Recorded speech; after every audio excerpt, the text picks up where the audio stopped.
హైదరాబాద్లో ఇప్పుడు హెచ్సియు భూముల వివాదం కొనసాగుతుంది. నిన్ననే ఆ భూములకు సంబంధించిన యాజిటేషన్ నడుస్తూ ఉంది విద్యార్థుల్లో. హరీష్ రావును, కేటీఆర్ని ఈ విషయంలో హౌస్ అరెస్ట్ కూడా చేశారు.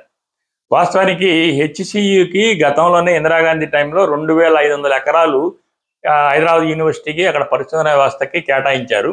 ఆ భూమిలో కనీసం ఒక 50 ఎకరాలు మాత్రమే వాళ్ళు ఆ యూనివర్సిటీ బిల్డింగ్లు కట్టి వాడుకుంటున్నారు. మిగతా అంతా కూడా వ్యర్థంగా పడుంది. గతంలో అప్పుడేది ఒక 20-25 లక్షలు ఉండేదేమో ఇప్పుడు వందల కోట్ల రూపాయలకి ఆ భూమిలో చేకూరింది. హైదరాబాదు నడిబొడ్డులో ఉంది. సో దాంట్లో వన్యప్రాణులు ఉన్నాయి, అవి ఉన్నాయి, ఇవి ఉన్నాయి అని చెప్పేసి కమ్యూనిస్టు ఛానల్స్ వాళ్ళు చెప్తున్నప్పటికి కూడా అదంతా సరైన విధానం కాదు. అది మొత్తం కూడా విద్యా వ్యవస్థకి దీనికి సంబంధించి కేటాయించబడింది.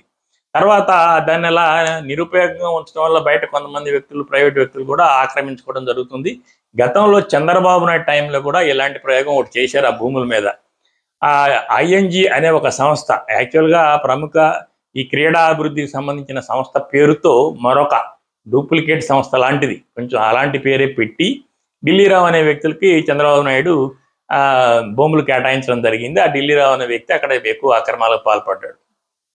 ఆ టైంలో రాజశేఖర రెడ్డి దాన్ని విమర్శించి ఆ భూములు వెనక్కి తీసుకోవడం, రాజశేఖర రెడ్డి గవర్నమెంట్ వచ్చినాక ఆ ఢిల్లీరావు అనే అతను కోర్టుకు వెళ్ళటం, కోర్టు ప్రభుత్వానికి అనుకూలంగా తీర్పు చెప్పి అతని కేసును కొట్టేయడంతో తిరిగి భూములు హైదరాబాద్ యూనివర్సిటీకే దఖలపడ్డాయి.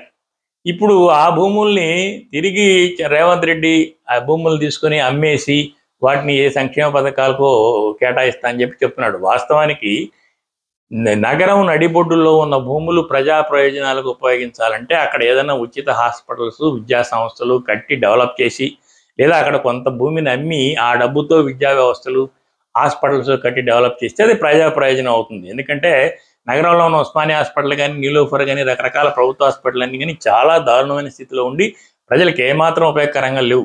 అలాంటి వాటిని తీసుకొచ్చి ఇట్లాంటి చోట్ల పెట్టడం, లేదా ఇట్లాంటి చోట కొత్త కట్టడం, లేదా విద్యా సంస్థలు ఏర్పాటు చేయడం, ఇది ప్రజా ప్రయోజనం అవుతుంది. కానీ ఆ డబ్బుల్ని వందల కోట్లకు అమ్మి ఏ ఐటీ కంపెనీలకు ఆ భూములు కేటాయించి అందుట్లో వీళ్ళు కొంచెం లంచాల రూపంతోనూ వాటాల రూపంతోనూ లబ్ధి పొందడం వల్ల ఎవరికి ప్రయోజనం ఏర్పడుతుంది? గతంలో చంద్రబాబు నాయుడు చేసిన కార్యక్రమం, ఇప్పుడు రేవంత్ రెడ్డి చేసిన కార్యక్రమం రెండు కూడా కరెక్ట్గా లేవు.